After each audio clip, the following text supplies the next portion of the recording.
we are celebrating women in construction. Today, we are joined by Deanne Johnson, Corporate Contracts and Credit Management. She has been nominated as a Woman in Construction for 2022. Thanks for joining us, Deanne. Thank you for having me. Absolutely. I'm excited. I know Deanne, she's part of our community, so this will be a lot of fun. Yeah, let's start right off. Why don't you tell us about your career journey, how you got to where you are now?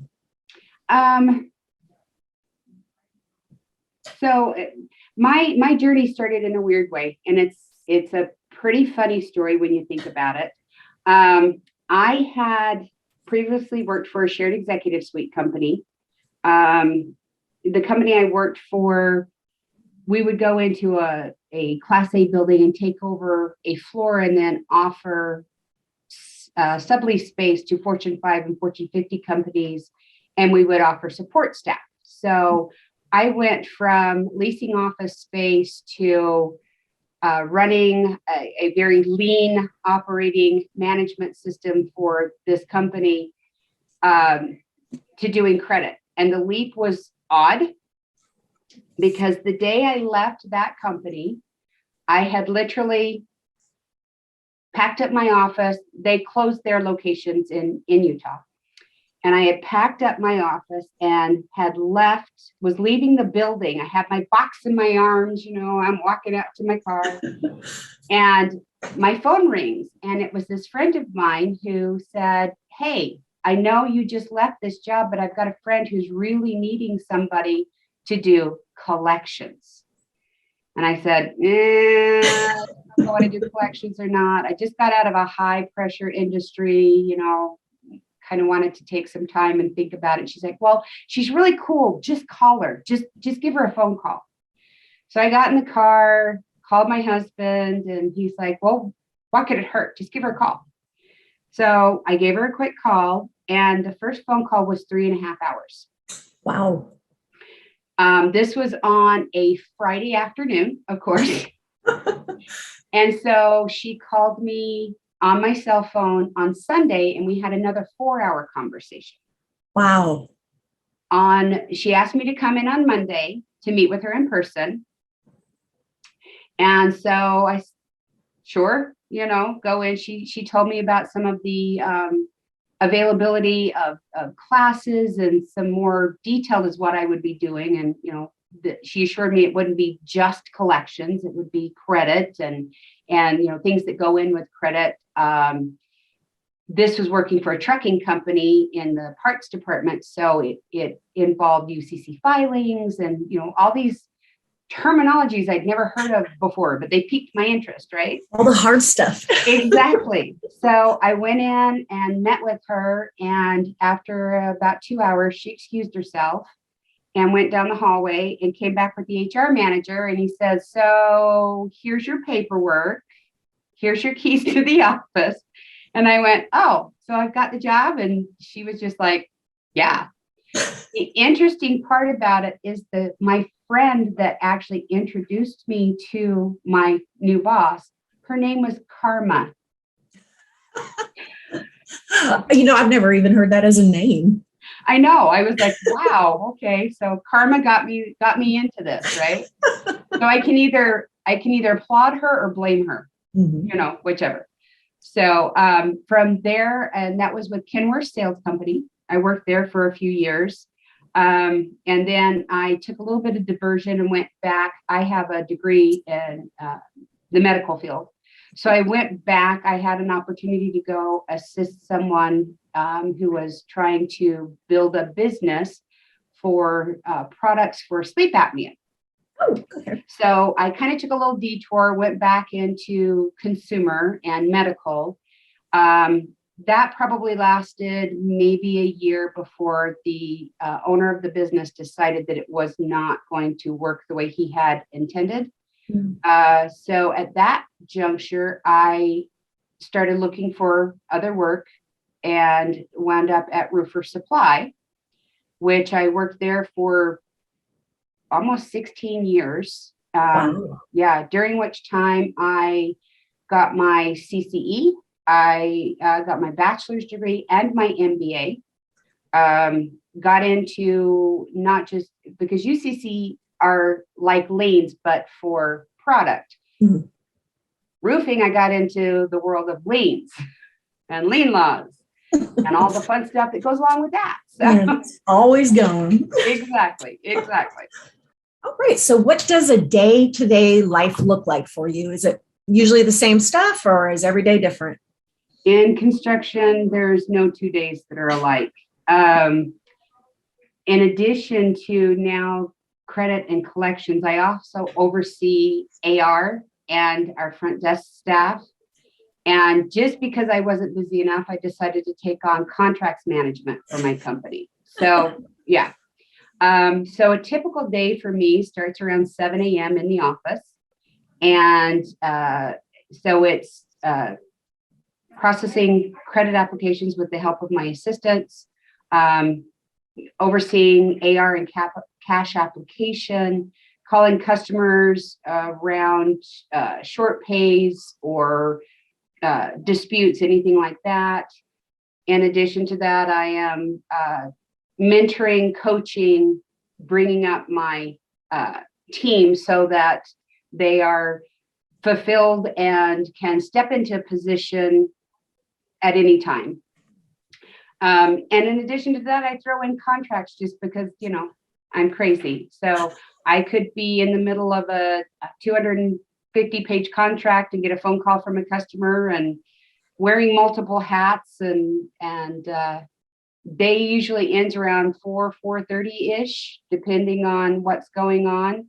And I get up and do it all the next morning, but it's never the same thing twice. That keeps it interesting. That's nice. Exactly. But I don't think there's any more for you to take on past contracts, or are you going to try and move into the operations now too? No, I don't think I would be good holding a saw. I don't do well with sharp objects. Well, there you go. Right. What skills have you found that are essential for the position that you do now? First and foremost, you have to have great customer service skills and a thick skin. Because you are the person that represents the company. And it doesn't matter if it wasn't your fault, it's your fault. Mm-hmm.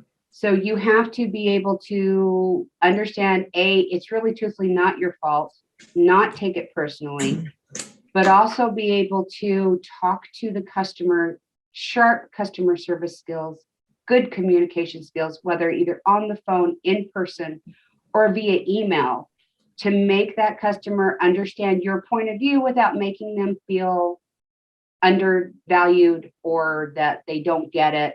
So it's kind of a tricky situation. There are people that are great at collections. And I call it, for lack of a better word, I call it like the credit card collectors, right? Mm-hmm. Where you pick up the phone and you say, you either pay this amount or we cut you off. Right. In construction, particularly, you are trying to preserve the relationship at all costs.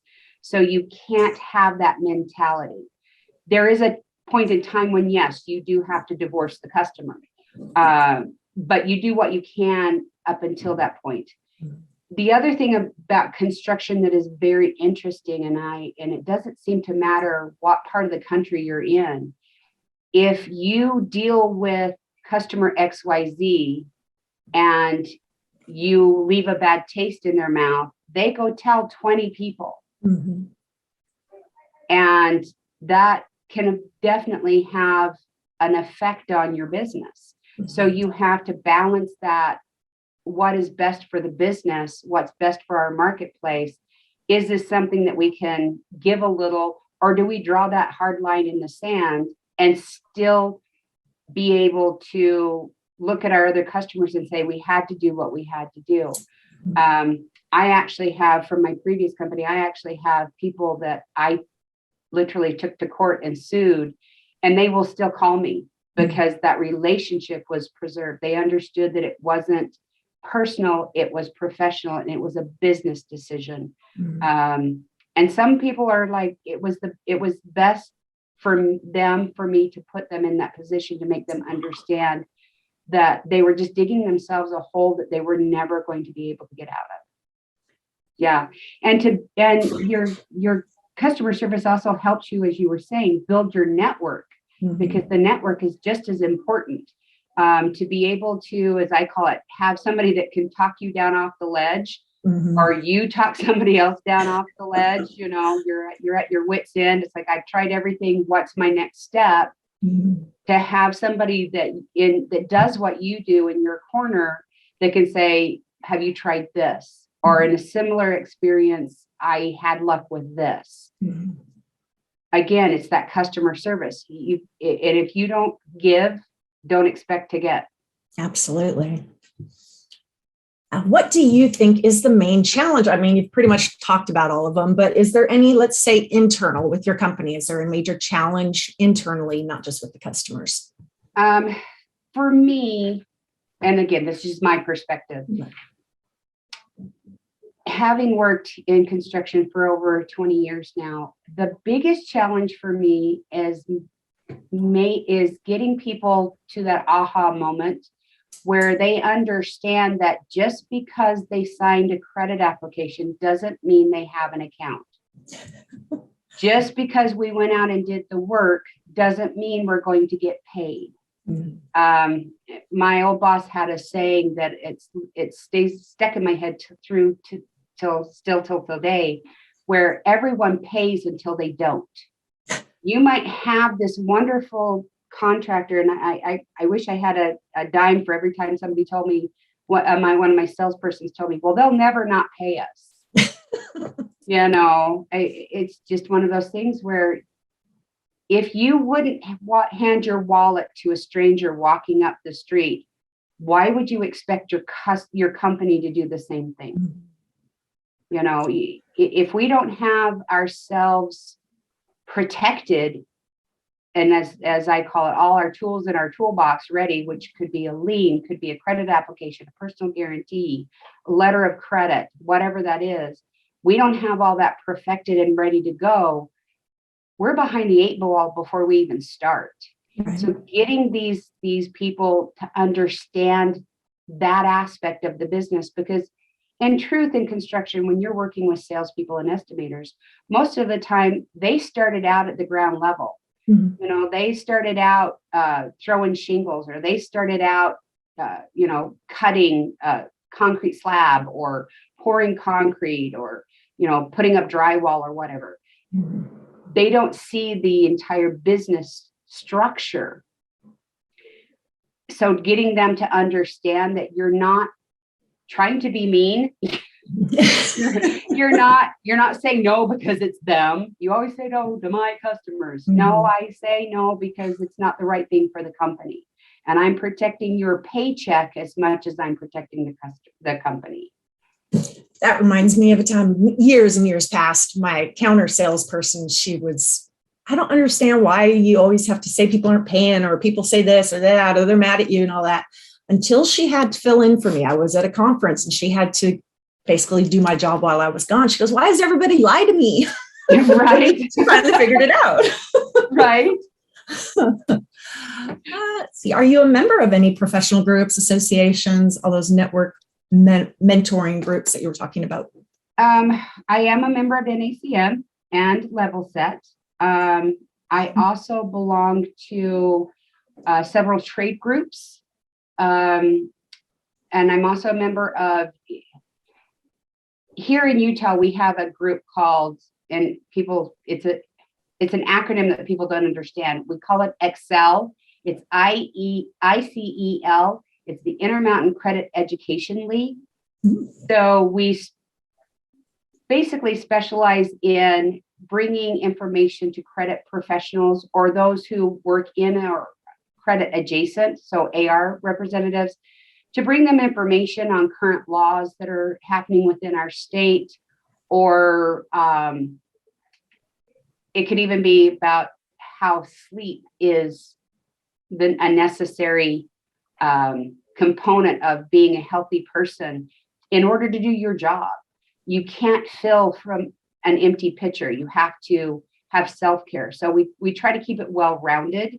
So we mix a lot of business in there, but a lot of how to take care of things on a more personal level, how to develop good communication skills. In addition to that, I have other, outside of the credit field, I have other mentorship groups that I work within and I belong to, that, again, it's getting to that aha moment where the person, that light goes on and you see that shine in their eye, that they're like, okay, I get it. I understand now. Or you've just given me a key to the kingdom. I can move on and make this work, and then being there when it doesn't work out the way that they had hoped, to support them and say, it's okay, it didn't work this time, but try again. Absolutely. It's nice when you can talk to somebody that knows what you're going through, understands kind of where you've been and how to get you out of it. Right. So obviously the construction industry has changed a lot with the pandemic. How do you see it changing maybe within the next few years, and how would you respond to those changes? So for what ACOR does, we have not slowed down. Because we are a service company, we're not affected as much as some construction companies about supply chain issues and costs of materials. We are affected by costs of labor and the labor shortage. Finding people who can and are willing to do the type of work we do is difficult. Our guys, because we work all over the Western United States, our guys work in 105-degree weather and minus 20 degrees in snow. We work 24/7, 365. If you see, normally in the Western area, if you see ACOR truck out on the highway, we're cutting concrete on the highway. We do bridge overpasses. We work on federal buildings. We have several different divisions that we have a demo division, we have a grinding division, we have a highway division, we have a pouring division, and we have locations in 12 different states. So our guys work hard. So finding that labor force to continue the amount of work that we're being requested to do, that's going to be a challenge. Part of that is going to be, and it's not something that's truthfully within our control. And I think people are seeing it across the United States in all aspects of work, is there needs to be a mindset change that it's okay if our children don't go to college and get a degree. A trade school is just as valuable and should be paid the same as somebody who goes to college and say gets an MBA in literature. Not putting that down. I have 2 liberal arts graduates in my household. They're, it's a degree is still a degree. You still work hard for that. But I think we need to start looking at how we as a country and as a community look at skilled labor force as opposed to white collar labor force, and put as much emphasis on the labor force, the skilled labor force, the welders, the backhoe operators, that kind of skill set. They're just as important as the president of the company, because if we don't have those people, we don't have a need for a president of a company. It's always bothered me when ads say required a bachelor's or, an associate's or something, but if you have work experience, it doesn't matter. It's never made any sense to me on that. Right. And, and again, because our guys work in all kinds of elements, sometimes we need to look at, are we paying them enough? There's something to be said about, and, I used to look my previous company, Roofer Supply. I would watch these guys, and it was 102 outside, and they are hauling bundles of shingles. And if you don't know what a bundle of shingle is, go on the internet and look it up. They are hauling these bundles of shingles up and down ladders on roofs that I wouldn't get on in a million years. A, I'm afraid of heights, but secondly, these things are like on a degree like this. And they're slinging, we used to call it slinging shingles up there and laying them out in 102-degree heat on the ground. So could you imagine what it is up on that rooftop? Oh, absolutely. And day in and day out for weeks and months at a time. Conversely, winter time, our guys here at ACOR, right now we've got snow on the ground and it's about 19 degrees outside. They are out on the freeway, on the highway, cutting. We're working right now on the Salt Lake Temple. Our guys are out there in the elements doing the seismic upgrade on the Salt Lake Temple. It's hard labor, truthfully. So, the challenges for construction companies is going to be looking at their labor force and making adjustments to attract new labor force, but also keep their existing labor force. Yeah, with everybody that I talk to, labor is definitely the key issue that's going around. Yep. Even in the office staff,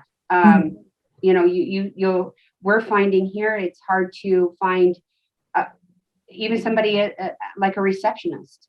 It's very difficult to find somebody post-COVID that is willing to come in and work in an office full-time and not decide within 2 weeks that, it's not for them. So, yeah, unfortunately, with the new wage increases, people get paid a lot more to stay at home, right. Employers aren't willing to raise it up. Yeah, that makes it really hard. It does.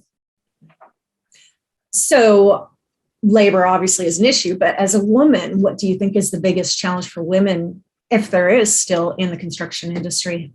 Well, I can only speak from my perspective working in Utah. Women still are not granted a seat at the table, as I call it. We are more seen as a more advisory capacity. I'm sure that there are women out there in construction that are, they're owners of the company and they run the company. But for the most part, women are more of the middle, maybe lower senior management type, more of an advisory capacity, not the person that makes the final decision. And why do you think they are like that right now? I think basically it's because, unfortunately, construction is still, for lack of better terminology, the old boy network, where women are not, it's not that they're not seen as valuable, they are seen as, and they're not, I don't want to say that they're seen as less than, but they're not given the same opportunity. They're not given the same voice. Mm-hmm. And until the culture changes around that, until the mindset switches and says, this lady over here knows her stuff. We need to listen to her more and take her word more and act on that. It's going to be a difficult change. I see changes every day in different areas. So there is progress being made, but there's still so much room to make up. Do you remember that feeling where you were like, oh, they finally want to listen to what I say. They finally trust me. Any of that? Do you remember when that happened? Oh, yeah. There was a couple of times when in previous companies where, again, it's that aha moment where the person looked at me and went, wow, you really do know what you're talking about. Yeah, you, I'm not the person that, I know I don't get out of my office much because I don't have time, but I'm not the person that isn't capable of doing more. I have a lot of experience in different fields, not just construction. Mm-hmm. And I think that speaks to a lot of females. You come into a work situation and maybe you do have a focus in one area. Maybe it's accounting or, maybe it's project management or something like that. But because of life experience, they have more to bring to the table. I read an interesting book, and I wish I could remember the name of it, but they talked about it's not just getting the right people on the bus, it's getting the right people in the right seat on the bus. I like that. Because if somebody is really good at their job, doesn't mean that that's the best fit for them. Our jobs are to make sure that the people under us coming up, and this will change the culture, get into those right positions. So you might have somebody who is an accounts payable specialist, for lack of a better title, but maybe their forte is project management. Well, it's on us to make sure that that person gets the opportunity to show their stuff and get moved into project management so they can be seen and heard. And what they enjoy doing definitely makes a big difference. Right. Do you have any advice for anybody that's just going to get started in a construction career or that is currently in one, but maybe struggling to be heard? Build your network, plain and simple. That's the first start. Build your network. Find your people, find your tribe, whether it be through Levelset or NACM, or maybe there's just a group of people that are in a like industry that for whatever reason you've had previous relationships with. Always be mindful of, antitrust violations. You don't want to go spilling beans, but finding somebody that you can go to and vent if you need to, search for advice, to know that there's somebody in your corner that you can pick up the phone or send an email or text to and say, hey, I need 5 minutes. You got 5 minutes? Can we meet for drinks after work? Can we meet for lunch? Do you have 5 minutes to have a quick phone call? I have a question I need answered. And know that if they don't have that answer, they know somebody who does. Right. So that you're supported. That's the key right there. That's what got me through a lot of early on in my career when I was big.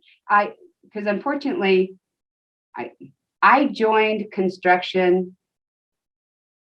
in 2008 when the housing market crashed. So there were many, there were many days where I would sit in my car and think, what have I gotten myself into? You start questioning your sanity. Mm-hmm. So to have people in your network that you can reach out to and say, I got your back. We're in the same boat. We'll get through this together. That's the most important thing. And then just be kind to yourself. If you're new, you're just starting out, we're human. We make mistakes. We can't be perfect all the time. Don't beat yourself up over it. It's a learning experience. Use every mistake as an opportunity to learn. Absolutely. Great advice on all that. Now let's get a little more personal. Okay. You were already in medical, so maybe you want to go back, but if you were able to do anything you want other than what you're doing right now, what would you want to do? Oh, wow.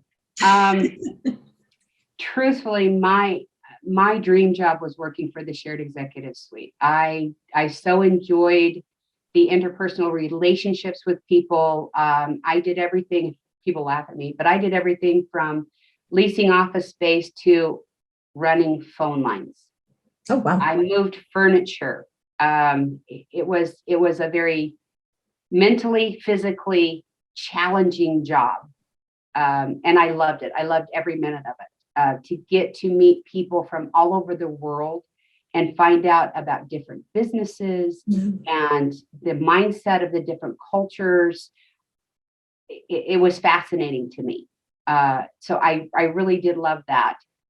But as I'm kind of winding down to the end of my career, I kind of want to do something that involves travel, whether it be like a travel blog or, I just think it would be fun to go see the world. Absolutely. I've basically worked since I was 15 years old, and it would be nice to spend some time not thinking about working. That would be nice. Blogs are really popular right now, especially with everybody remote and working around. So right. It's definitely something you could do. Yeah. So what are 3 words that your friends would use to describe you? I don't know if there's 3. All right, 20. I don't know. Okay. usually my friends in a loving way say that I'm crazy, which is fine, because my brain doesn't, I hate to say this, but my brain doesn't work the way other people's brains do. I think that's being a credit manager. Yeah, right. I think it's part of what you have to have. I have a kind of a twisted, warped sense of humor. Sometimes things pop into my head and I don't have that filter to like make it not come out my mouth. And that's construction. Exactly. So that's why my friends sometimes you're a little crazy, I'm good with that. It's said in a loving way. So, right. You're funny. What do you like to do outside of work? Outside of work, I have huge dogs, so that takes up a lot of time. But we like to go camping, traveling when we can. I do enjoy gardening. I have a huge yard, so I love to go out and play in the yard. And just, being outside, because I spend so much of my time in an office. Right. When the weather's nice, like not today, it's 19 degrees outside, but when I can be outside, I like to be outside. So what kind of dogs do you have? I have Great Pyrenees. Oh, pretty. You know what those are? Mm-hmm. Yeah, they're my largest is 175 pounds. Wow. And I'm guessing he doesn't cuddle with you on the couch. No, they do. They think they're laptops. Yeah. So you're kind of pinned.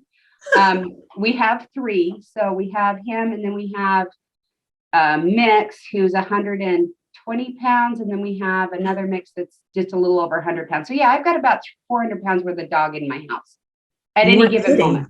Do they go camping with you? Yeah, they shed like crazy. So we have snowdrifts in our house. Do they go on your camping trips with you? Yes.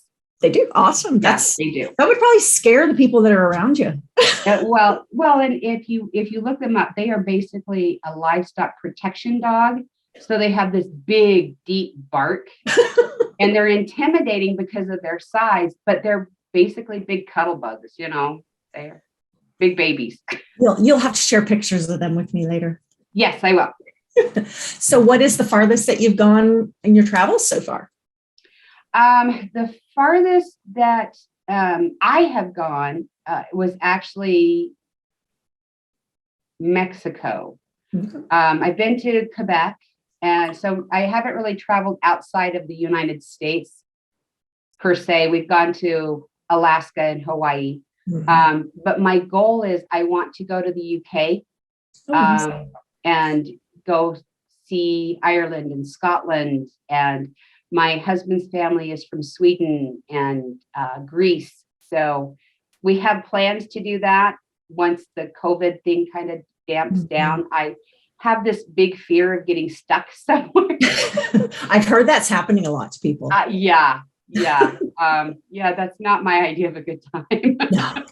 Well, if you ever need any tips on Ireland, I know my boss had went there a while back when I first started. The pictures were gorgeous. Oh, I know. I used to have a client years ago that I can't remember the name of his business, but he would travel there at least 3 times a year.